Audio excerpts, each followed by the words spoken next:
Hello, traders. It's Andy with Trade Ideas. It is January the 18th on a Thursday. And let's take a look real quick at the market. The SPY, you can see, closed just below its key moving averages of the 10 and 20 period, trying to gap up. Be careful. A lot of this gap up today is because of an Apple upgrade.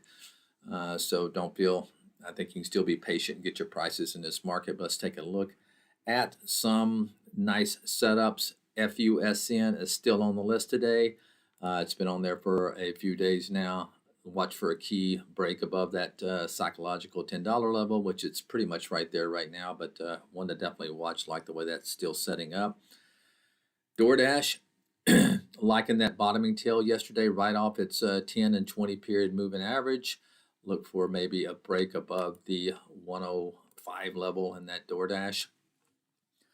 CBay is still on the list. You guys are probably aware of that one. I'm not going to talk too much about that one. Still on the list for sure. Smaller cap, Infinera. I like the way this is holding up. You know, watch for a break above that 512 level, but holding up nicely there. Monday.com, another one that is holding up. Look for a break above 200 in that MNDY.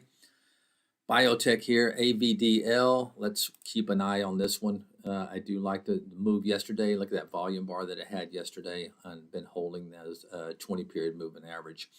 So watch for a continuation move in that AVDL possibly.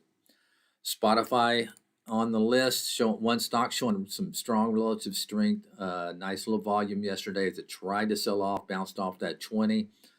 Key level here is the 203 level. All right, let's see if we got one more. I think that's about it. Maybe Skechers. Keep an eye on Skechers. Do like the way that's holding up and look for a break above the 64 level. Keep it tight. Wait for your price and have a good one. I'll talk to you tomorrow. Bye-bye.